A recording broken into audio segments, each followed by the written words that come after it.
Tu vu le fait qu'il y ait cette mixité entre les gens qui ont beaucoup d'argent et puis les gens plus humbles, Mmh. qui finalement, Ouais, se finalement, ça retrouvent beaucoup plus ensemble que ce qui se passerait, en Europe? mmh.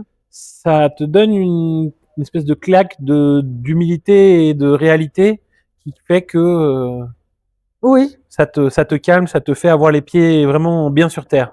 exactement et puis même je sais pas, j'ai appris beaucoup de choses. Je crois que je me rends même pas compte de tout ce que j'ai appris petit à petit. J'ai appris à devenir plus humaine, à voir ouvrir plus mon cœur et d'ailleurs, il faut que je fasse attention maintenant quand je suis avec les Français. Parce que tu vois, je suis tellement spontanée que des fois, on se prend dans les bras: «Ah, tu sais, si je t'aime bien», on dit facilement, tu sais, à quelqu'un qu'on l'aime. Mmh. Bah, c'est mal vu en France. Quand tu dis à un homme que tu l'aimes, tu vas voir que les problèmes que tu vas avoir. Il va s'imaginer toutes les histoires pas possibles.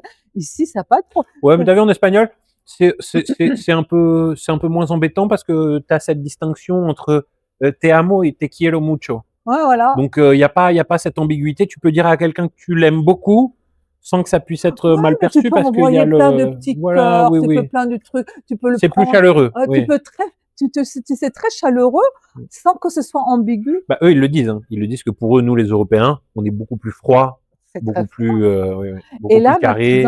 maintenant, mais bah, j'étais une vraie Française, hein, quand je suis arrivée ici, donc effectivement avec cette, retenue et petit à petit Et je me maintenant, suis tu es devenue une fausse française?